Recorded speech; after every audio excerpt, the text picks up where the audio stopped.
በፊንፊኔ ከተማ ከጊዜ ወደ ጊዜ እየጨመረ የመጣውን የህገ ወጥ የመሬት ወረራን ከስር መሰረቱ ለማስቀረት የፊንፊኔ ከተማ ምክትል ከንቲባ ኢንጂነር ታከለ ኡማ ከክፍለ ከተማ አስተዳደሮችና ከፌዴራል ፖሊስ አካላት ጋር ያደረጉትን ሙሉ ውይይት እንደሚከተለው አቅርበንላቸዋል። ሚዲያ የፈለግነው መረጃ እንዲያገኝ ነው፣ ለህዝብም ስለሚያደርስ በ2-3 ሳምንት ጊዜ ውስጥ በጣም በተደራጀ ስፖንሰርድ ሊመስል በሚችል መልኩ 5 አካባቢ ክፍለ ከተማ ላይ ህገወጥ ቤቶች በጣም በዝቷል። ቦሌ፣ የካ፣ አቃቂ፣ ላፍቶ፣ ኮልፌና እነዚህ ያው የጋራ ከተማ እንደዚህ መበላሸት በጣም ነውር ነው። ከተማው ሲበላሽ ቁጭ ብለን ማየትም ደግሞ እኛም እንጠየቃለን፣ ምክንያቱም ኃላፊነት ስላለብን። አሁን እንደምናደርገው ከተወሰኑ ይሄኛውን ቀጥታ የሚመለከታቸው የክፍለ ከተማ ሰዎችም አሉ፣ የፖሊስ ተቋማትም አሉ።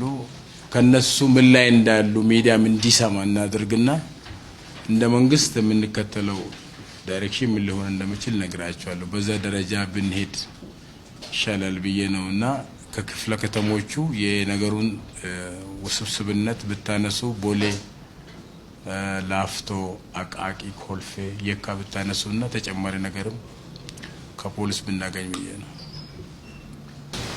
አንደኛ በዋናነት ህገወጥ ወረራ ምንለው የነሱ ያልሆኑ ሰዎች ወጥተው ያለ አግባብ የሚይዙበት ሁኔታ አለ። ሁለተኛ ላይ ደግሞ ማሳካያ ብለን ደግሞ የምናያቸው እንትኖች አሉ ማለት ነው።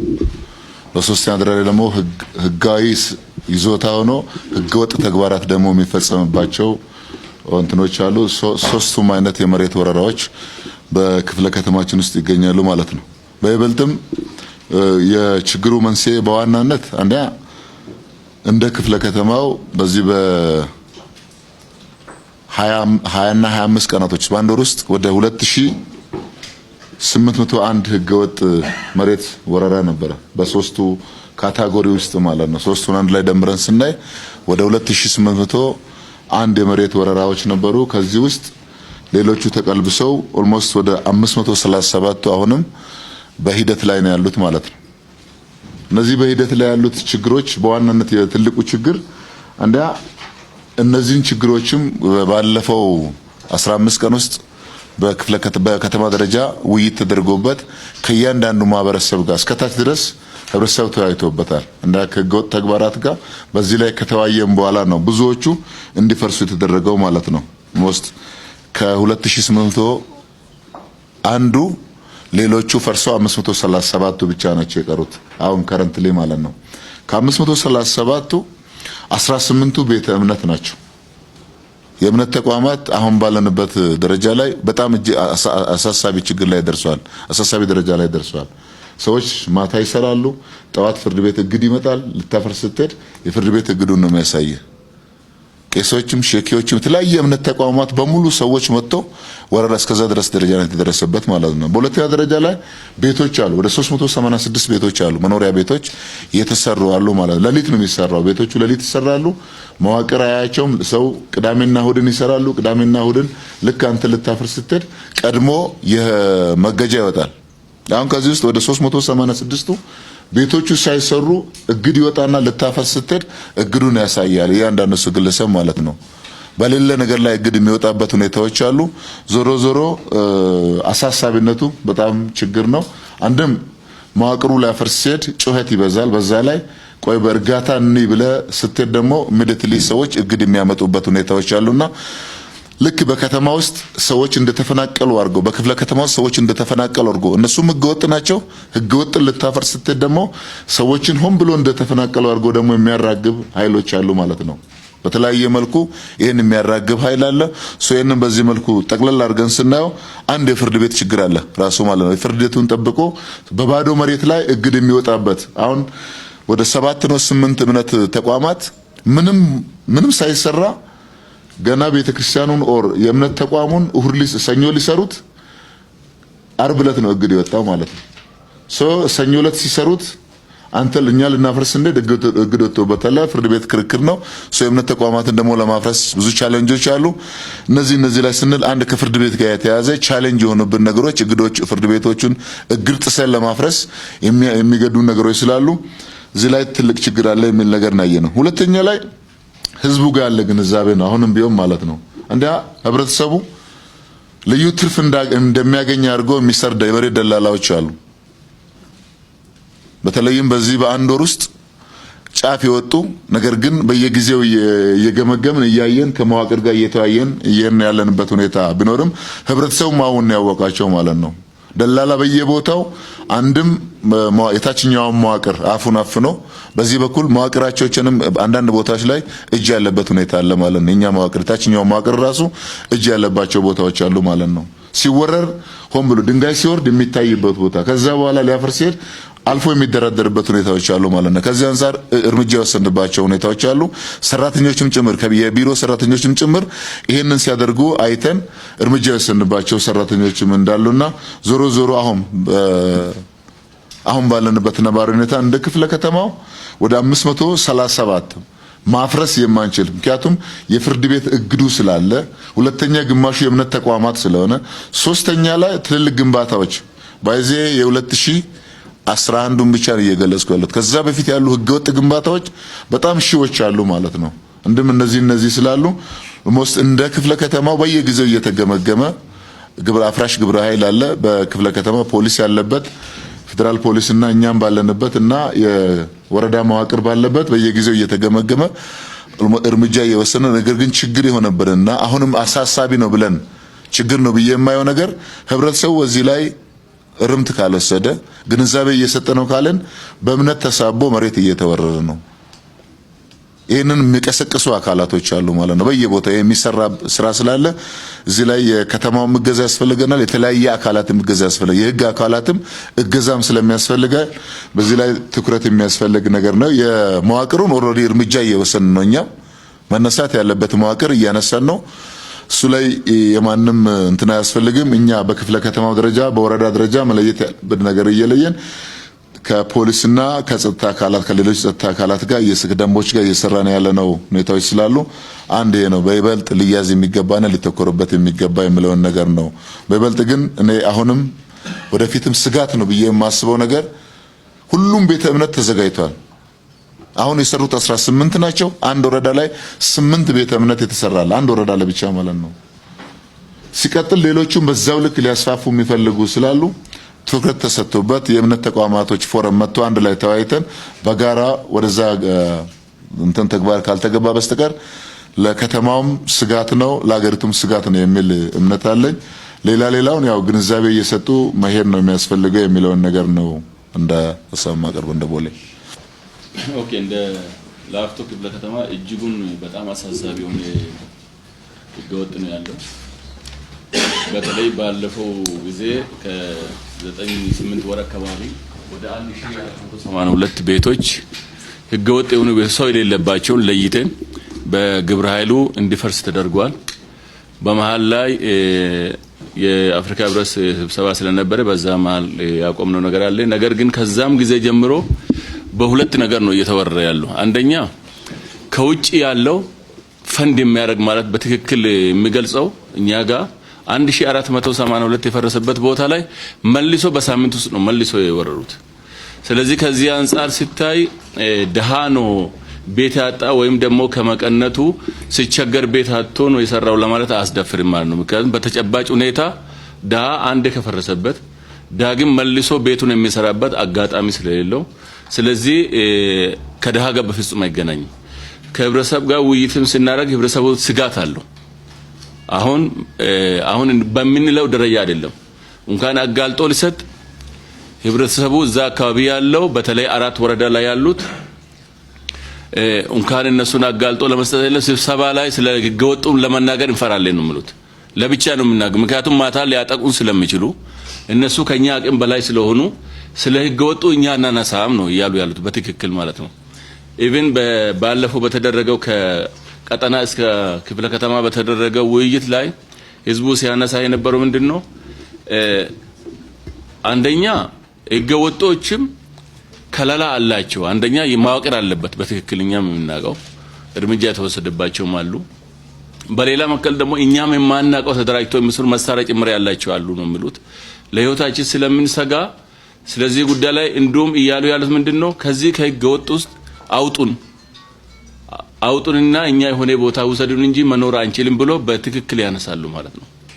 ስለዚህ ይሄ ባለበት ሁኔታ ላይ ስጋቱ ለአካባቢ ነዋሪ ለአርሶ አደሩ ስጋት የሆኑበትና ከአቅማቸው በላይ ሆኖ ኢቭልም እኛም መከላከል ያልቻልነው በጣም አደገኛ ሁኔታ ስለሆነ የሚሰራው ምሽት ነው። ጠዋት ላይ ሌሎቹ ላይ እግድ ይመጣባቸዋል። ሌላው ደግሞ በተደራጀ ኢቭን አሁን ባለፈው ጊዜ እስከ 1 ወር ውስጥ እኛ ኦሬዲ በየሳምንቱ በጸጥታ ግብረ ኃይል እየገመገምን ነው።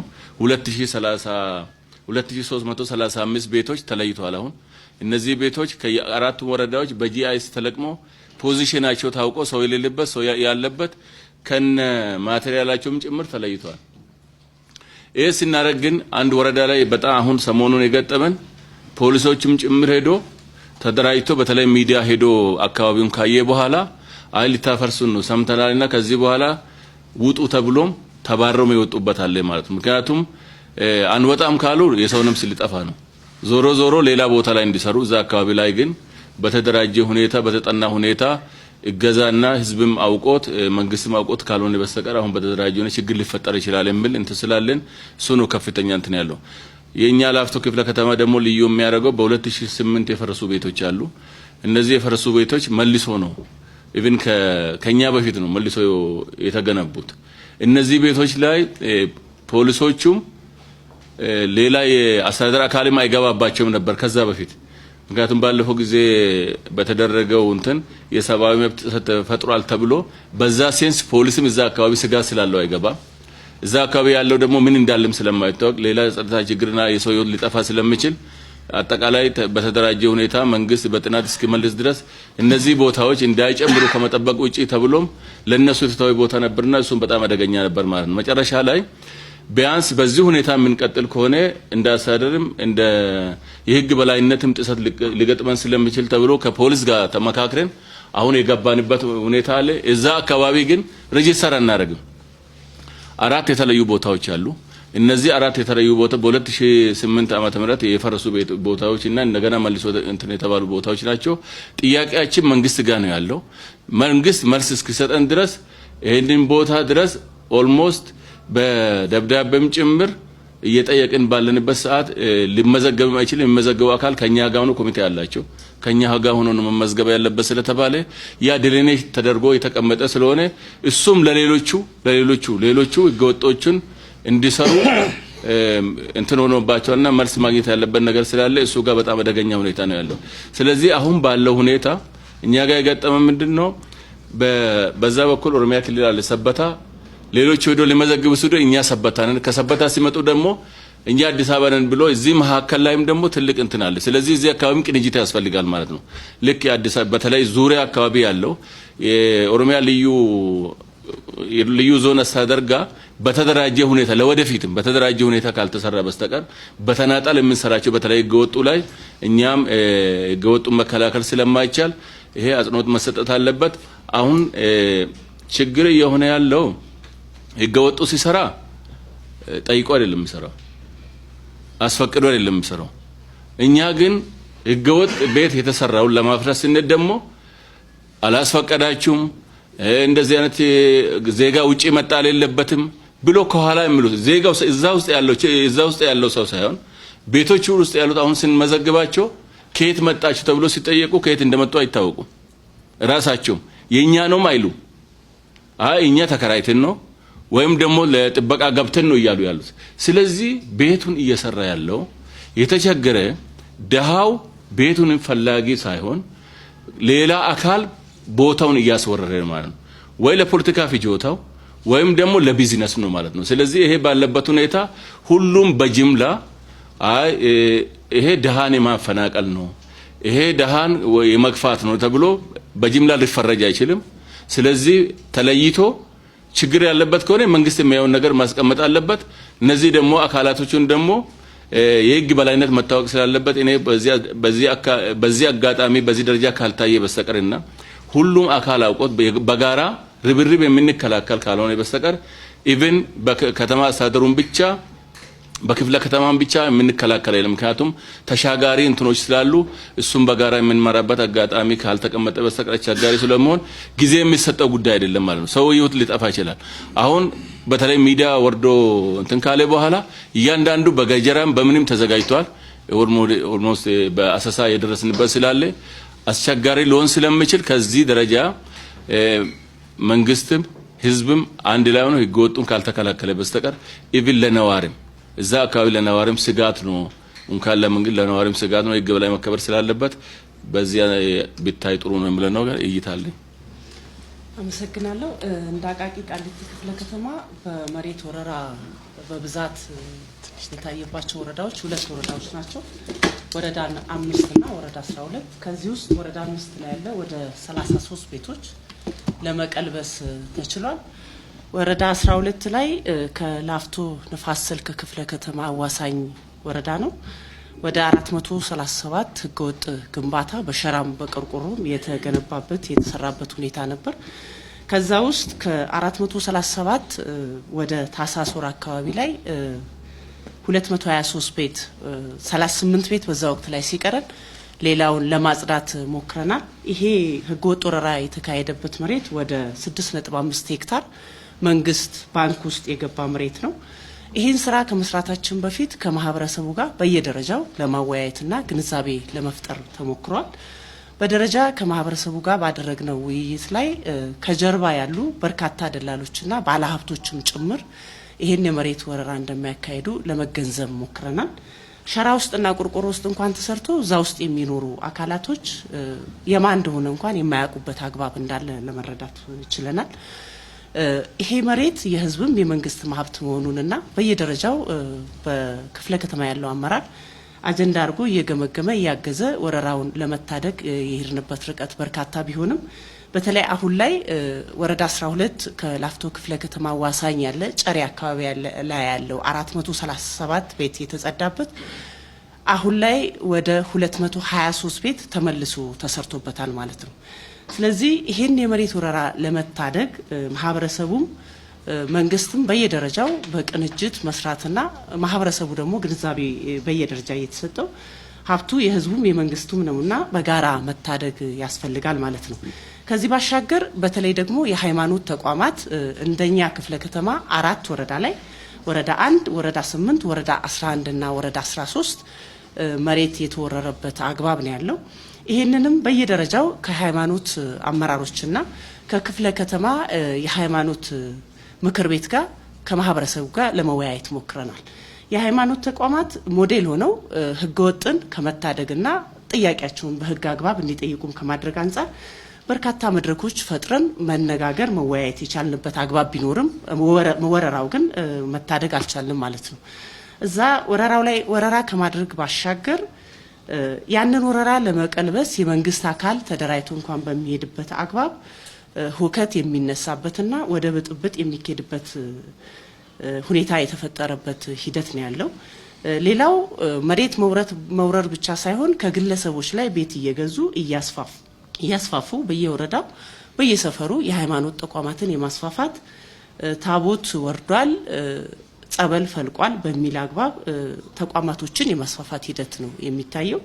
ስለዚህ የሃይማኖት ተቋማትም ማህበረሰቡ ለህዝቡ ሞዴል ሆነው በህግ አግባብና ህጋዊ ባለው መሰረት የሃይማኖት ተቋማት መገንባት ሲገባቸው ወረራ የተካሄደበት አግባብ ነው ያለው። ይሄ ደግሞ ምክንያቱ ምንድነው ብለን ስንል ፍርድ ቤት እየተደረገ ያለው ሂደት መሬት ሲወረር መሬት ወራሪው ሁከት ይወገድልኝ እግድ እያመጣ ምንም መረጃ በሌለበት በቃለ መሐላ ብቻ ናቸው ፍርድ ቤቶች እግድም ሁከት ይወገድልኝም የሚሰጡት። መረጃ ሳያገናዝቡ መሬቱ የማንነቱን ሳያረጋግጡ እግድ ይመጣል። ያ እግድ ደግሞ አንዱን አካል ብቻ የሚያግድ ሌላውን አካል ደግሞ የሚፈቅር ነው። ወራሪዎች ይገነባሉ፣ መንግስት ግን እርምጃ መውሰድ አይችልም ማለት ነው። ስለዚህ ፍርድ ቤት አካባቢም ላይ ያለው ሁከት ይወገድልኝ እግድ የመስጠቱ ጉዳይ በመረጃ የታገዘና ከመንግስት ተቋማት ጋር በጋራ ተቀናይቶ በመስራት የመሬት ወረራውን መታደግ ያስፈልጋል ማለት ነው። እንደ ክፍለ ከተማችን ከ25 በላይ የሆኑ ግለሰቦች በመሬት ወረራ መሬት የወረሩ በህግ አግባብ እንዲጠየቁ አድርገናል። በመንግስት በብር መቀጮም ከ593 ሺህ ብር በላይ ወደ መንግስት ካዝና ገቢ ለማድረግ ሞክረናል። ይህን አይነት እርምጃዎችን ብንወስድ በተቋማት ውስጥም ያሉ ሙያተኞችም ጭምር የዲሲፕሊን እርምጃ ለመውሰድ ችለናል። ይህንን ያህል እርምጃም ርቀትን ብንሄድ አሁንም የመሬት ወረራው እንደቀጠለ ይገኛል ማለት ነው። ስለዚህ በዚህ አጋጣሚ ማህበረሰቡም መንግስትም በጋራ በመቀናጀት የህዝብና የሀገር ሀብት የሆነውን መሬት ከመውረር መታደግ ይጠበቅብናል። ሌላው ከላፍቶ ንፋስ ስልክ አካባቢ ላይ ያለው በርካታ ማህበረሰብ ላፍቶ ንፋስ ስልክ ለማንሳት ሞክሯል። እኛ ጋር የገጠመን ተግዳሮት እዛ አካባቢ ላይ በስፋት ወረራው ይካሄዳል። ሁለት መንግስት ነው ወይ ያለው የሚል ሂደትም ያለበት ሁኔታ ነው ያለው። ስለዚህ ሁለቱም ክፍለ ከተሞች እንደ ከተማም በቅንጅት ህግን የማስከበር ስራና የመሬት ወረራውን የመታደግ ስራ በጋራ መስራት ይጠበቅብናል ማለት ነው። እንዳጠቃላይ የመሬት ወረራው በእኛ ክፍለ ከተማ ይህን ይመስላል። አመሰግናለሁ። እንደኛ ክፍለ ከተማ ነባራዊ ሁኔታ ስናይ በ2010 መጨረሻ ላይ አካባቢ በስፋት ወረራዎች የነበሩበት ሲሆን ሰፊ ውይይት ካደረግን በኋላ እርምጃ የወሰድንባቸው እንትኖች አሉ ማለት ነው። ኦልሞስት ወደ 4406 የሚሆኑ ቦታዎች ተለይቶ ከነዚህ ውስጥ ወደ 4043 የሚሆኑት በቤትና በአጥር ላይ እርምጃ የተወሰደበት ሁኔታዎች አሉ ማለት ነው። የአስር ወሩ ነው እያቀረብኩኝ ያለው በዳታ አንጻር ስናይ ማለት ነው። ይሄ ማለት በ2011 ላይ የተሰሩ ብቻ ሳይሆኑ ልክ 2010 መጨረሻ ላይ የነበረው የከተማ ሁኔታና የሀገር ሁኔታ ስለሚታወቅ በዛን ጊዜ የተሰሩ እንትኖች አሉ ማለት ነው። ኦልሞስት ከ3000 ምናምን በላይ የሚሆኑት ያን ጊዜ የተሰሩ ናቸው ማለት ነው። ወዳውኑ በአዲስ መልክ አመራሩ ከተደራጀ በኋላ እርምጃ የተወሰደበት የነበረ ስለሆነ በዚህ ማየት እንችላለን ማለት ነው። ሌላ አሁን በእኛ እጅ ላይ ያሉት ህገወጥ ሁለት ነገሮች አሉ። አንደኛ መከላከል ነው። ህገወጥ እንዳይኖር እንዳይገነባ ወረራ እንዳይኖር የመከላከል ስራ መስራት አለብን። ሁለተኛ ደግሞ ከዛ አልፎ የሚመጡት ላይ እርምጃ መውሰድ ነው ያለብን ማለት ነው። ሁለቱም ጫፎች ላይ በደንብ መታየት ስላለበት ማለት ነው። አንደኛ አሁን ከቅርብ ወዲህ የመከላከሉ ላይ በስፋት እየተሰራበት ያለበት ሁኔታ አለ ማለት ነው። አሁን ከቅርብ ጊዜ ወዲህ የኛን ክፍለ ከተማ ነባራዊ ሁኔታ አሁን ብናይ ተወሮ የሚያድር ቤት የለም። ምን አድርገናል? ፖሊስ አለ፣ ደንብ አለ፣ አመራር አለ፣ ቀጠና ይዞ ነው የሚመራው። ስለዚህ ህገወጥ የመሬት ወረራዎችና ግንባታዎች ካሉ ወዳውኑ እርምጃ ይወስዳሉ ማለት ነው። ለነገ የሚናሳድራቸው ነገሮች የሉም ማለት ነው። አሁን የመከላከሉ በዚህ ሂደት እየሄድን ያለንባቸው ሁኔታዎች አሉ። ከዚህም ባሻገር አልፎ ደግሞ የህገወጥ መሬት ወረራውና ግንባታው የሚያካሂዱበት ሁኔታዎች አሉ ማለት ነው። አሁን ካለን ወደ 225 የሚሆኑ ብቻ ነው እጃችን ላይ ያሉት ህገወጦቹ ማለት ነው። ለይተን ማለት ነው ይታወቃሉ። ወደ 225 የሚሆኑ ቤቶች 138 የሚሆኑ አጥሮች አሉ። እነዚህም በሂደት እርምጃ ለመውሰድ በየተለያየ ጊዜ ተዘጋጅቶ ነገር ግን ያለድንባቸው በተለያየ ምክንያት እንትን የሆኑበት ነገሮች አሉ ማለት ነው። ይሄ ህገወጥ ስናይ ባይዘዌ መስፋፊያ ኤሪያ ላይ ብቻ ሳይሆን ኢነር ሲቲ አካባቢ ላይ የሚፈጠሩ ነገሮች አሉ ማለት ነው። አሁን ኢነር ሲቲ አካባቢ የራስ ይዞታ ግንባታ ሰው የራሱን ቤትም ሲሰራ ግንባታ ፍቃድ ያስፈልጋል። ህጉን ጠብቆ መሄድ አለበት ማለት ነው። እነዚህ አይነቶችም አሉ ኢነር ሲቲም ጭምር ማለት ነው። እኛም ኢነር ሲቲ አካልም ስለሆነ ከዛ አንጻርም የሚታዩ ነገሮች አሉ ማለት ነው። ኦልሞስት እነዚህ አካባቢዎች ላይም ተመሳሳይ እርምጃ የወሰድንባቸው አሉ። አሁንም ደግሞ የሚቀሩ ነገሮች አሉ ማለት ነው። ወደ 826 የሚሆኑ በእንት ደረጃ የተቀጡት ሁኔታዎች አሉ። አንድ ይሄ ነው። ሁለተኛ አመራሩ ሲይዝ ስፔሻሊ በቅንጅት ሲያዝ ስራው ወደ ኖርማላይዝ የሚመጣ ነገር ግን ደግሞ አሳይመንቶቹ ሲበዙ ሰዎች ወደዚህ የሚገቡበት ሁኔታዎች አሉ ማለት ነው። ልክ እንደ ወረርሽኝነት አይነት ሁኔታ የመምረጥ እንትኖች አሉ ማለት ቴንደንሲዎች አሉ።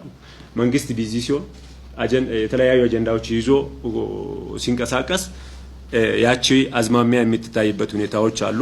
ኦልሞስት ከዚህ አንፃር የወሰድናቸው ርቀቶች አሉ፣ የሚቀሩ ነገሮች አሉ ማለት ነው። አንድ ይሄ ነው። ሁለተኛ ቅድም ከቦሌም ከሌሎችም ሲነሱ እንደነበሩ እኛ ክፍለ ከተማ የሃይማኖት ተቋማት ጋር ተያያዥነት ያላቸው የሚታዩ ቴንደንሲዎች አሉ፣ ምልክቶች ማለት ነው። አሁን ለምሳሌ 3-4 የሚሆኑ ወረራዎች አሉ እኛ ጋር። ለአብነት ባነሳ ፈረንሳይ ፓርክ መውሰድ እንችላለን። ፈረንሳይ ፓርክ ውስጥ ጽላት ተገኘ በሚል ፈረንሳይ ፓርክ ውስጥ ወረራ ገብቷል። ኦልሞስት ግን ከሃይማኖት አባቶች ጋር ቁጭ ብለን ተወያይተን አንድም ነገር ግንባታ እንዳይሰራ ከልክለን እንትን ያደረግንበት ሁኔታዎች አሉ ማለት ነው። ግን የተሰራ ቤት አለ፣ በሌሊት ተደብቆ የሰሩት አሉ። ከዛም በኋላ ግን የከለከልናቸው ነገሮች አሉ። እሱ ብቻ አይደለም፣ ተመሳሳይ ወረዳ 13 ወደ ሰሚት አካባቢ ላይም ተመሳሳይ ኬዝ ተፈጥሯል ማለት ነው። እንደዚህ አይነት ህገወጥ ግንባታዎች የሚሰሩ እንዴት ነው? አሁን ፋብሪኬሽኖችም ተጀምሯል። ባይዘው ግንባታ እዛ አይሰሩ፣ አጫጭር የሆኑት ትንሽ የሆኑት ቤቶች የሆነ ቦታ ይሰራሉ፣ ፒክ አድርጎ ያስቀምጣሉ። ከዛም በኋላ ምን ይመጣል? እግድ ይመጣል። እግድ የሚሰራ ለሁለቱም አካል ነው በደንብ መስተካከልምና እንትኑም መስራት ያለበት። እግድ ይባላል። እግድ ለሁለቱም አካል ነው የሚሰራው። አንደኛ እግድ ሲመጣ እግድ አምጪውም መስራት አይችልም፣ መንግስትም ያን ጊዜ ፍርድ ቤት እልባት እስከሚሰጥ ድረስ ማንሳት አይችልም። ስለዚህ ከዚህ አንፃር እየሰራን ያለንበት ሁኔታዎች አሉ።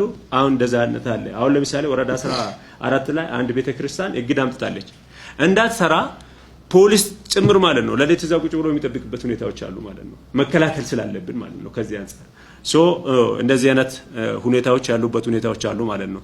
አንድ ይሄ ነው። ሁለተኛ ይሄ ነገሮች ቀጣይነት እንደሌላቸው ምን ማድረግ አለብን የሚለው ባለፈው ከተለያዩት ህብረተሰብ ክፍሎች ጋር ውይይት አድርገናል። አንደኛ በክፍለ ከተማ ደረጃ የሃይማኖት አባቶች አሉ። ከነሱ ጋር ወደ 216 የሚሆኑት የሃይማኖት አባቶች ጋር ውይይት አድርገናል። ከሁሉም ተቋማት ማለት ነው። ሰብሳቢዎች፣ ጻፊዎች ባሉበት ቁጭ ብለን የተስማማንበት ሁኔታዎች አሉ ማለት ነው።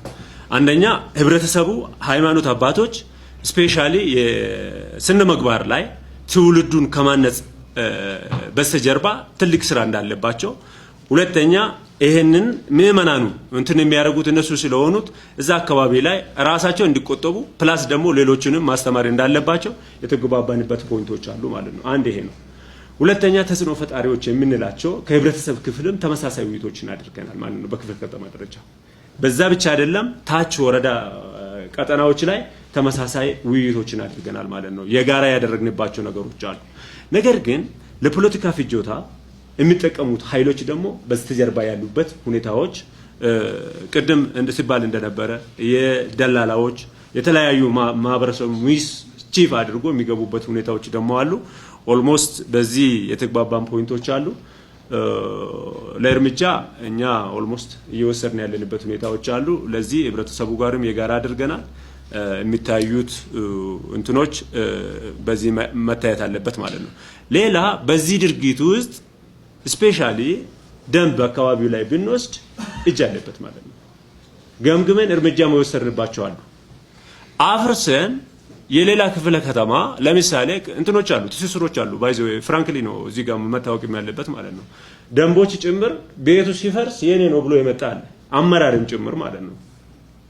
ስለዚህ እዚህ ላይ ስናይ ሌላኛው ክፍል ብቻ ሳይሆን አልፎ እዚህ እጃቸው ያለባቸው ሰዎችም ጭምር አሉ ማለት ነው። ስለዚህ እርምጃ ስንወስድ የተለያዩ ነገሮችን ማጣራት ምናምን ስንሄድ ዞሮ የሚታይባቸው ነገሮች አሉ። ከዚህ አንፃርም እርምጃ ወስደንባቸው በአመራር ደረጃ አለ፣ በደንቦች አካባቢም ላይ ተመሳሳይ እርምጃ ወሰድንባቸው ነገሮች አሉ። ስለዚህ እኛ ክፍለ ከተማ ነባራዊ ሁኔታ ስናይ ኦልሞስት ይሄ ነው። ቱ ሰም ኤክስቴንት ግን አሁን ባለፈው በተገለጸው በሚዲያ ላይ በተገለጸው አንፃር ስናይ በእኛ ክፍለ ከተማ ላይ ሚኒማይዞች አሉ። አሁን ከሌሎች አንፃር ቢታይ ሚኒማይዞች አሉ ማለት ነው። ምክንያቱ ትልቁ ነገር አድርገን እየሰራን ያለ ነው መከላከሉ ላይ እየሰራን ያለንበት ሁኔታዎች አሉ። ግን ስቲል ችግሮች አሉ ማለት ነውና እቺ ለማለት ፈልግ እንግዲህ የህገወጥ መሬት ወረራው አብዛኞቹ ተመሳሳይነት ባህሪ ያላቸው ካቀረቡት አራቱ ክፍለ ከተሞች ጋር የመጀመሪያው ከግንባታ በፊትና ከግንባታ በኋላ እግድ ማምጣት ነው። ሌላኛው ጨለማን ተገናርጎ መገንባት ነው። እንደተባለው ጨለማ ተገናርጎ ሲገነባ ግንባታው ሌላ አካባቢ ተዘጋጅቶ ይመጣው። አጥር ከሆነ አጥሩ ተዘጋጅቶ ጉድጓድ ቆፍሮ ብቻ መቅበር ነው። ቤተ እምነት ከሆነ ደግሞ ለቤተ እምነት የሚያስፈልጉ ነገሮች ሌላ ቦታ ተመርተው መጥተው ነው የሚቀመጡትና አብዛኞቹ የማማ የጥበቃ ቤት እንደዚህ የመሳሰሉ ነገሮች ነው የሚገነቡት በጨለማ። ምንም ጠዋት ሜዳ የነበረ እንቅስቃሴ የሚደረግበት ወጣቶች የሚጫወቱበት ቦታ በጠዋት ቅዳሴ የሚደረግባቸው ሁኔታዎች አሉ እንደ ክፍለ ከተማችን ማለት ነው በስፋት። ሌላው በሃይማኖት ተቋማት ስም ወረራ መፈጸም ነው። ግለሰቦች ናቸው። በተቋም ደረጃ ያንን ተጠያቂ የሚሆን የለም። በህግ እንኳን ለመጠየቅ ሲፈለግ ግለሰቦች ናቸው ይጠፋሉ። ከተለያየ አካባቢ ነው የሚመጡት። አብዛኞቹ ከክፍለ ሀገር አካባቢ የሚመጡ ናቸው። ፓርኮች፣ በአካባቢ ጥበቃ የሚለሙ አካባቢዎች ላይ ነው ወረራ የሚከናወንባቸው አብዛኞቹ ማለት ነው። ከዛ ውጪ እንደኛ ክፍለ ከተማ ያጋጠመን ወረራ በምንወስድበት ጊዜ በባለ ሀብቶች ይወረርና በቦታው ሲኬድ ግን ዝቅተኛ የኑሮ ደረጃ ላይ ያላቸው ሰዎች ልጅ ያላቸው የህብረተሰብ ክፍሎች እንዲገቡበት ነው የሚደረገው። በኋላ እርምጃ ሲወሰድ የሚከራከረው ኃይል ግን ወይ ደላላ ወይ ባለ ሀብት ነው። ቦታው ላይ የሚገኘው ግን ዝቅተኛ የኑሮ ደረጃ ላይ ያለ የህብረተሰብ ክፍል ነው። ከመንገድ ወይም ከክፍለ ሀገር እያመጡ እዛ ያስቀምጣሉ። በኋላ ቦታው ጋይ ከሆነ ግን እነዛ ሰዎች አይደለም ባለ ሀብቱ እንዲጠቀምበት የማረግ ዝንባሌ ያለ። ሌላው ህገወጥ በስፋት የሚወረርባቸው ጊዜያቶች አስተዳደሩ ወይም የጸጥታ አካላት በስራ በሚወጠሩባቸው ጊዜያቶች ናቸው። በዓላት በሚኖሩ ጊዜ፣ ዓለም አቀፍና አህጉር አቀፍ ስብሰባዎች መዲናችን በምታስተናግድበት ወቅት በእነዚህ ጊዜ የሚወረርበት ሁኔታ አለ። ሌላው አዋሳኝ አካባቢዎች ላይ እንደሚታወቀው ኮልፌ ከኦሮሚያ ልዩ ከተሞች ከሰበታና ከቡራዩ ጋር የሚዋሰን የሚሆነው በዚህ በኩል እርምጃ ሲወሰድ ወደ ቡራዩ መሄድ፣ ከቡራዩ እርምጃ ሲወሰድ ወደ ኮልፌ መግባት፣ በተመሳሳይ ወደ ሰበታም እርምጃ ሲወሰድ ወደ ኮልፌ መግባት፣ እንደዚህ አይነት ነገሮች አሉ። ከተወሰነ ጊዜ በኋላ ደግሞ ንፋስ ስልክና ኮልፌ አካባቢ አዋሳኝ የሆኑ ቦታዎች አየር ጤና ዝቅ ብሎ መታወቂያ ከኮልፌ ይወስዳል፣ ወረራውን ንፋስ ስልክ ያደርጋል። ከንፋስ ስልክ መታወቂያ ይወስዳል። እርምጃ ሲወሰድ እኔ ንፋስ ስልክ ነኝ ይላል። ኮልፌ ሲወስድ የንፋስ ስልክ ሲወስድ ደግሞ ኮልፌ ነኝ የሚል የማምታታት ዝንባሌ ያለባቸውና አብዛኞቹ ትሬንዳቸው ተመሳሳይ የሆነበት ሁኔታ አለ። ከዚህ ውጪ በጣም አስጊ የሆነው ደግሞ ለኑሮ የማይመቹ ገደላማ ቦታዎችን ይመውራል። ሰው አይኖርበትም፣ ቤት ይሰራበታል። በጎርፍ አደጋ በመናም ቤቱ በሚሄድበት ጊዜ ቤቴ ንብረት የተወሰደ ሚል ጮት የማሰማት ዝንባሌ ግን ፈጽሞ ለመኖር የማይመቹ ገደላማ ወንዝ ዳር የሆኑ ቦታዎችን የመውረር ማለት ነው። አሳቻ ጊዜያችሁን በመጠበቅ ማለት ነው። እነዚህ ነገሮች አሉ። ከዛ ውጪ እርምጃ ሲወሰድ ያው መቀናጀት የሚጠይቁ ነገሮች እንደተጠበቁ ሆነው ወደ በላይ አካል መሄድ፣ ያለ አግባብ እንደተበደለ አድርጎ የማስጮህ፣ ወደ ሚዲያዎች መሄድ፣ እንደዚህ አይነት ነገሮች አሉና ያለ አግባብ በህገወጥ መልኩ ተወሮ የመንግስት መሬት የህዝብ ሀብት ተወሮ ነገር ግን አስተዳደሩ እንደበደለ አድርጎ የማስጮህ ነገሮች አሉና እነዚህን ዝርዝር ውይይት አድርገናል ከህብረተሰቡ ጋር በቀጠና በወረዳ ደረጃ በክፍለ ከተማ ደረጃ። እዚህ ውስጥ ህብረተሰቡ ጋር ባደረግናቸው ውይይቶች ከአመራር አንፃር በርካታ ግብዓቶች አግኝተናል። አንደኛ መረጃ የሚሰጠው አመራር እንደሆነ አስተዳደሩ ቢዚ በሚሆንበት ጊዜ ከአመራር መረጃዎች እንደሚወጡ የአመራር ቅርብ ቤተሰቦች አካባቢ ላይም እንደዚህ አይነት ነገር ወረራ እንደሚከናወን ጭምር ህብረተሰቡ እየጠቆመ ያለ እርምጃ ለመውሰድም አይቶ እንዳላየ ማለፍ በተገቢው እርምጃ ለመውሰድ በሰዓቱ እርምጃ ለመውሰድ ከተደራጀ በኋላ ጫጫታ በሚፈጥር መልኩ እርምጃ መውሰድ ነው። ከባለሙያም አንፃር ያየናቸው ችግሮች አሉ። ከአመራሩ ጋር ተመሳሳይነት ያላቸው ነው። ደንብ ማስከበር አካባቢ ለምሳሌ ቀድሞ ማስጠንቀቂያ መስጠት፣ ቦታው ሳይወረር ቦታው ሳይያዝ ማስጠንቀቂያ ይሰጣል። ማስጠንቀቂያውን ወስዶ ፍርድ ቤት እግድ ያመጣል። ቦታው ላይ አልተገኘም። ስለዚህ እንደዚህ አይነት ነገር ከህብረተሰቡ ያገኘናቸው ግብዓቶች አሉና ይሄ መነሻ ተደርጎ ከቅርብ ጊዜ ወዲህ እርምጃ ወስደናል። እርምጃ መውሰድ ጀምረናል።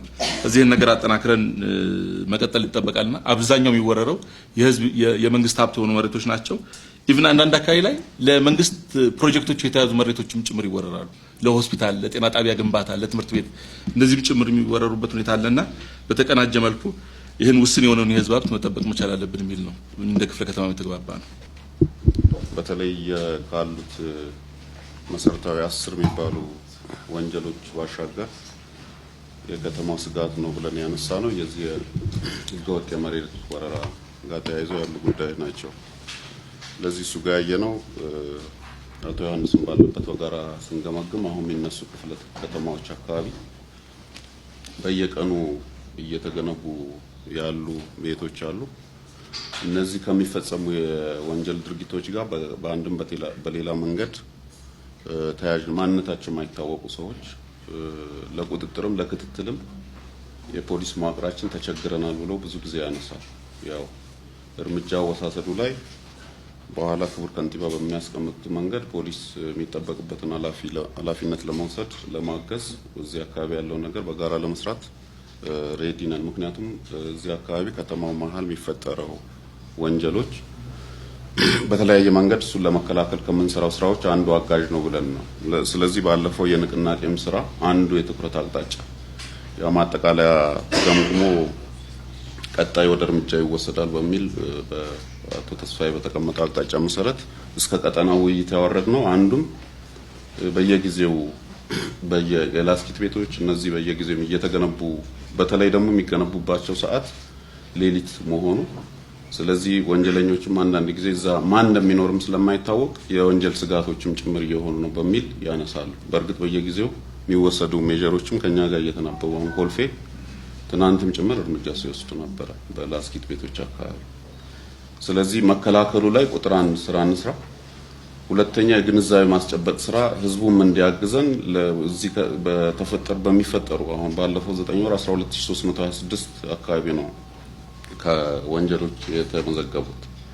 ስለዚህ በዝርፊያ በስርቆት እነዚህ 68% በሌብነት አካባቢ ነው። ስለዚህ አብዛኞቹ ማንነታቸው ከማይታወቁ ሰዎች በተለያየ ጊዜ ደግሞ ከስቤት የወጡ ፊገሩ ያሳያል ታርመው ከማረሚያ የወጡ ሰዎችም አሉ በዚህ ወንጀል የሚሳተፉ። ዞሮ ዞሮ እነዚህ አካባቢ የምንወስደው እርምጃ እኛም ወንጀል በመቀነስ በወንጀል ሪከርድ ውስጥ ትልቅ አስተዋጽኦ አለው።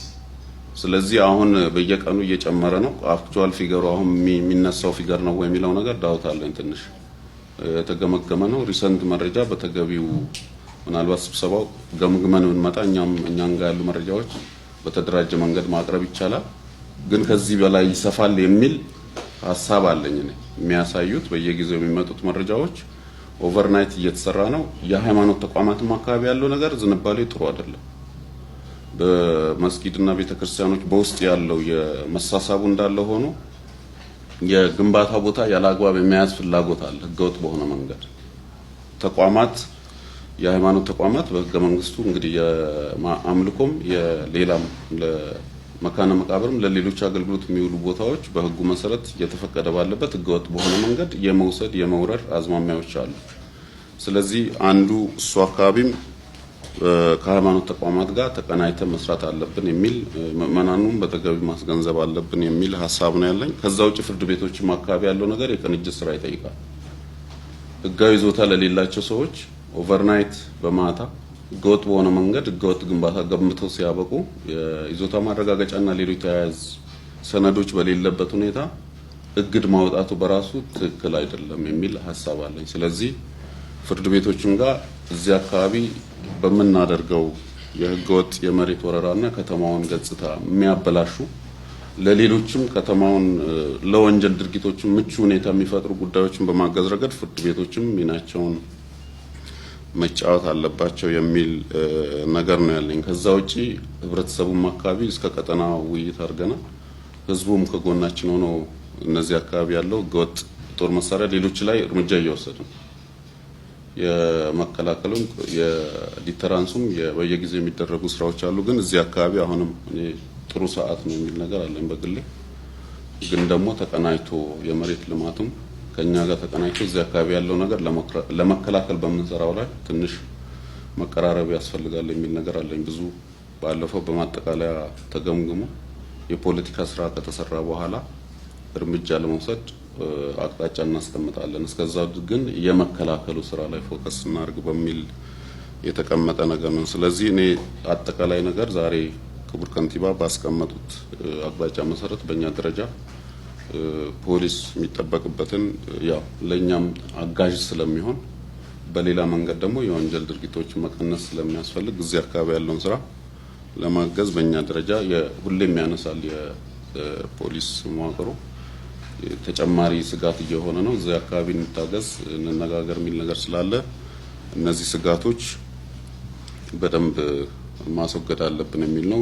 ቁጥሩ ጋር ግን አክቹአሊ አሁን ሪሰንት ያለው ነው ወይ የሚለው ነገር ትንሽ በደንብ ጊዜ ተወስዶ በደንብ ቢለቀም በኋላ ወደ እርምጃ ብንወስድ እዛም አካባቢ ያሉ ቀድሞ ወደ እርምጃ ከመወሰዱ በፊት ስጋት ሊሆኑ የሚችሉ ነገሮች ደግሞ እኛ የምንሰራው ነገር ሊኖር ይችላል። ወደ ተግባር ስንገባ የሚያጋጥሙ እሱም አካባቢ ያለው የፖለቲካ አመራሩ ቀረብ ብሎ ገምግሞ ስጋቶችም ካሉ በኋላ በምንወስደው ወደ ተግባር ስንገባ የሚያጋጥሙ ነገሮችም ካሉ በወዲሁ በደንብ ዲቴል ያሉ ነገሮች ተገምግመው አሁን ያለንበት ስታተስ በሚያሳይ ደረጃ ይመጣል ውጤታማ የሆነ ስራ እንሰራለን የሚል ሐሳብ ስላለኝ እንትኑ በጣም ሃፒ ነኝ። በዚህ ደረጃ ቁጭ ብለን ተመካክረን ወደ ተግባር እርምጃ ለመውሰድ የታሰበው በዚህ ምክንያት ከተማውንና የከተማው ነዋሪ ስነልቦናውን መረበሽ ነው ዋናው ማለት ነው። ይሄ አሁን ኮሚሽነሩም እንዳነሳው ከተማ ውስጥ ከማዕከላዊ ከተማ እስከ ጫፍ ያለውን ከተማ ውስጥ ያለውን ጸጥታ በሌላ መልክም ስንገመግም አንደኛው የከተማ ነዋሪ ያነሳ ያለው ጥያቄ አለ። ትንንሽ ሌብነቶች ከትንንሽ ሌብነቶች እስከ ትልልቅ ሌብነቶች አሉ። የመሳሪያ ዝውውር አለ። ሌሎች ነገሮች አሉ። በጣም የተደራጀ ነገር የሚመስል አለ። ስፖንሰርድ የሆነ የተወሰኑ ኢቭን የፖለቲካ ፓርቲዎችም ጀርባ ላይ ያሉ ይታወቃል ማለት ነው። ስለዚህ ይሄኛውን እርምጃ መውሰድ ሲንጀምር ጩኸቱ እንደሚጀምር ምንም ሳይታሰብ የተፈታ ነው የሚሆነውና አንዱ ጩኸቱ የሚጀምርበት ምክንያት እኩይ ተግባራቸውን ማምከን ሲንጀምር መጮሃቸው እንደማይቀር በዚህ ደረጃ እንዲታወቅ ነው ማለት ነው። የከተማው ነዋሪ ጤናማ ከተማ ውስጥ መኖር ህገ መንግስታዊ መብቱ ነው።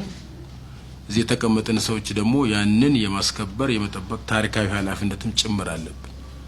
ስለዚህ ይሄኛውን በሚገባ እንጠብቀዋለን እንሰራዋለን ማለት ነው። ቅንጅታዊ አሰራርን በተመለከተ ሃይማኖት አካባቢ ኮሚቴ ተዋቅሮ ከሙስሊሞች ጋር ከኦርቶዶክስ ጋርና ከሌላኛው ክርስቲያን ሃይማኖት ተቋማት ጋር በኮሚቴ እየተሰራ ባለበት ሁኔታ የትኛውም የሃይማኖት ተቋማት ቤት መስራት መገንባት መሬት መውረር አይችልም። ይሄ ከሃይማኖታዊ አስተምሮ ውጪ ተልእኮው ሌላ።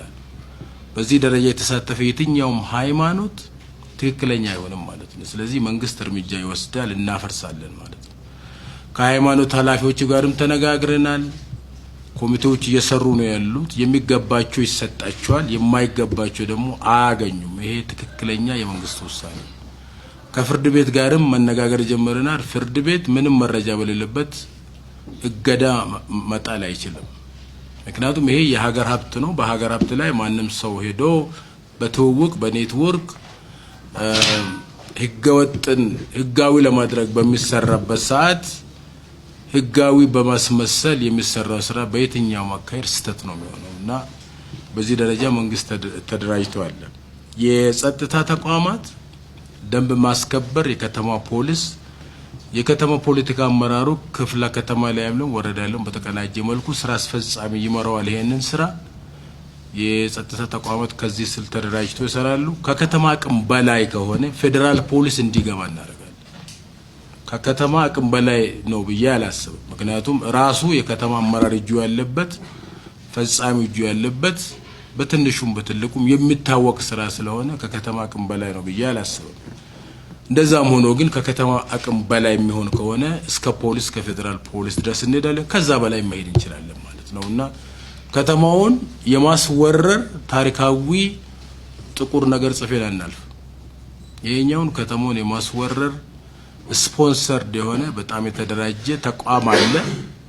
አንድ ወይ ሁለት ፖለቲካ ፓርቲዎች ከጀርባ እንዳሉ መረጃዎች ያሳያሉ። ስለዚህ ፖለቲካ ፓርቲ መሬትን በመውረር ስልጣን መያዝ አይችልም። ተወዳድሮ ሐሳቡን ገበያ ላይ አውጥቶ በማሸነፍ ካልሆነ በስተቀር ከተማ ላይ የከተማ ነዋሪ ላይ ተጽዕኖ በማምጣት ስነልቦናቸው ላይ የማይገባ ነገር በማምጣት ወደዚህ መምጣት አይቻልም። ይሄ ስህተት ነው የሚሆነው። የከተማ አስተዳደሩን በዚህ ደረጃ እኩይ ተግባር ነው ብሎ ይኮንናል ማለት ነው። በአምስቱም ክፍለ ከተማ አሁን ጥናቱ እንደሚያሳየው አሁን ከተነሳው ቁጥር አይደለም ከዛ በላይ ነው። ያንን ቁጥር በሚገባ ማጠን መመርመር ያስፈልጋል። ትክክለኛ መረጃ መያዝ ያስፈልጋል። በዚህ ሂደት ላይ ግን የትኛውም የመንግስት ኃላፊም ይሁን ፈጻሚ እጁ ካለበት ቤቱን ማፍረስ ብቻ ሳይሆን ተጠያቂነት እናደርጋለን። ከስልጣን ማንሳት ብቻ በቂ አይሆንም። ተጠያቂ ነው የምናደርገው። አቃቢ ኦልሬዲ መረጃ ተሰጥቶታል። የጸጥታ ተቋማት ይሄን ይመራሉ። ምክንያቱም የከተማውን ኢኮኖሚ በሚያናጋ መልኩ በተደራጀ መልኩ እየተሰራ ስለሆነ ይሄኛው ተቀባይነት የለውም ማለት ነው። ማፍረስ ብቻ አይሆንም። ከዚህ በፊት መንግስት ያፈርሳል፣ የተወሰኑ የጸጥታ ተቋማት አንድ ሁለት ሰው ይሞታል፣ ከዛ በኋላ ይቋማል። እንደዚህ አይነት ስራ አንሰራም። በተደራጀ መልኩ እንሰራለን። በዚህ አጋጣሚ ቤቱ የሚፈርስበት ሰው መረጃ ይሰጣል፣ እርግጠኛ ሆኜ እነግራቸዋለሁ። ምክንያቱም ከመንግስት ኃላፊውን ፈጻሚ አንድ ነገር ሳገኝ ሄዶ እንደማይሰራ ስለሚታወቅ በዛን ጊዜ የሚፈርስበት ሰው መረጃ ሲሰጥ ያኛውንም ሰው የጭምር ወደ ተጠያቂነት ስለምናመጣ በዚህ ደረጃ መዘጋጀት ይሄኛውን መምራት ያስፈልጋል። ይሄኛውን ግንባታ ላከናወነው ሰው ግን መልእክት አለኝ። የከተማ አስተዳደሩና ከተማው የሀገሪቷ ዋና ከተማ ከመሆኑ ጋር እንደ ትናንሽ ከተሞች ገጠር ላይ እንደሚሰራ በደቦና ዝም ብሎ በመደራጀት ህጋዊ ባልሆነ መንገድ ላይ ከተማው ላይ የትኛውንም ግንባታ አደርጋለሁ በዚህ አሰራር ከተማውን መረበሽ ፈልጋለሁ የሚል ካለ በእርግጠኝነት መናገር የሚቻለው ቤት ማፍረስ ብቻ ላይ እንደማይቆም ሊታወቅ ይገባል።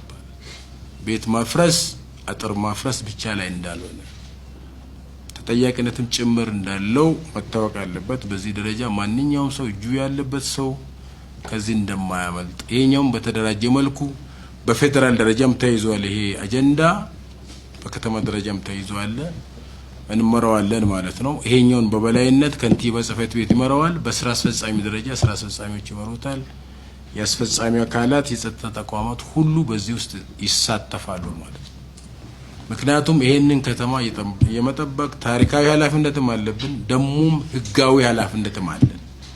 ህጋዊ ኃላፊነት ያለ ሰው ህግ ስጣስ ቁጭ ብሎ አይ ህግ ስለሆነ ማለት ነውና በዚህ ደረጃ እንዲተረዱ የሚዲያ ሰዎች ተቋማት ደግሞ አግዙን። አንዳንድ ጊዜ መልካም ነገር ለመስራት መንግስት እነሳ አንዳንድ ሚዲያዎች እነሱና አዚፍ መንግስት ዜጋን ለማፈናቀል እንደሚሰራ ደግሞ የሚሰራ ሚዲያም አለ። በዚህ ደረጃ በየትኛው ሚዲያ ጋር አንስማም። አዲስ አበባ ከተማ የኢትዮጵያኖች ዋና ከተማ ሆና ስታበቃ የአፍሪካ መቀመጫ ናት። ስለዚህ በዚህ ከተማ ላይ የሚደረገው ትንሽም ይሁን ትልቅ እኛን ብቻ አይደለም የሚያገባን አፍሪካኖችም ጭምር ያገባቸዋልና ኮሙኒኬት በመናረግበት ጊዜ በጣም ጥንቃቄ ይፈልጋል ማለት ነው። አንድ ወረዳ ላይ ኮሙኒኬት በመናረግ መልኩ ከተማ ላይ በዚህኛው ትልቅ ከተማ ላይ ኮሙኒኬት ማድረግ አንችልም። ዲፕሎማቶች ያሉበት ከተማ ነው። የአፍሪካ ዩኒየን ያለበት ከተማ ነው። ብዙ ተቋማት ያለበት ከተማ ስለሆነ የምንሰራው ነገር ለህዝቦች ለከተማ ነዋሪ ጭምር ስለሆነ በኃላፊነት ባለበት መልኩ እንሰራለን። በዚህ ደረጃ እንዲታገዙ ነው የሚዲያ ሰዎች፣ ሌሎችም ሰዎች፣ የጸጥታ ተቋማት፣ የመንግስት ኃላፊ ግን በዚህ ደረጃ መዘጋጀት 2 ሳምንት ተጨማሪ ጊዜ እንወስዳለን። ከዛሬ 2 ሳምንት ተጨማሪ ጊዜ ምን ማለት ነው? በደም ሪፋይን እናደርጋለን። መረጃዎችን በደም እናደራጃለን። ህዝብን ማወያየት ጀምረናል። እሱም በደም እናወያያለን። የገነባው ሰው ግን እስከዛ ጊዜ ወስዶ ማፍረስ አለበት። የማፈርስ ከሆነ ስለምናፈርስ አትሊስት ያመጣውን እንጨት ሰብስቦ ለራሱ ጥቅም እንዲያውል። በእርግጥ የከተማው ነዋሪ ይሄንን ነገር አልሰራም። በእርግጠኝነት መናገር የሚቻለው የከተማው ነዋሪ ይሄንን ቤት አልገነባም። የከተማው ነዋሪ የመኖሪያ ቤት ጥያቄ እንዳለበት አውቃለሁ። መንግስት ይሄን ኃላፊነቱን ወስዶ ይሰራል። ይሄኛውን እየሰራ ያለው ግን የከተማ ነዋሪ ሳይሆን ስፖንሰርድ የተደረገ ከሌላ ቦታ መጥቶ የሚሰራ ነው። ይሄኛውን አንታገሰው። በዚህ ደረጃ እንዲታወቅና በዚሁ አቅጣጫ አንድ ላይ እንድንሰራ ክፍለ ከተሞች ከዛሬ ጀምራችሁ መረጃዎችን የማጠናከር ከፖሊስ ጋር ሆናችሁ ህዝብን የማወያየት ሚዲያዎችን የመጠቀም ከዛ በኋላ ከ2 ሳምንት በኋላ ማፍረስ እንጀምራለን። 5ቱም ክፍለ ከተማ ላይ ማለት ነው። መሀል ከተማ ያለው በዛው ልክ መሀል ከተማ ላይ የሚበዛው የከተማው ነዋሪው በራሱ ቀዬ ላይ በራሱ ቤት ላይ የሚሰራው ነው። ሌላው እንዳለ ሆኖ እሱን እንዴት አድርገን ትሪት እናደርጋለን? እሱ ከዚህኛው ጋር አይታይም። ይሄኛው ግን በ5ቱም ክፍለ ከተማ ላይ ያለው የመሬት ወረራ ብቻ ሳይሆን ከተማው ላይ የማይገባ ውንብድና ማምጣት ነው። ይሄኛውን አንታገሰው። በዚህ ደረጃ አውቀን እንድንመራ ነው። ከሚዲያ ሰዎች ላይ ጥያቄ ብቻ ተቀበላሉ ካላችሁ ማለት ነው። ከተናገርኩት ሌላ ነገር ካላችሁ ከሌላችሁ እግዚአብሔር ይስጥልኝ።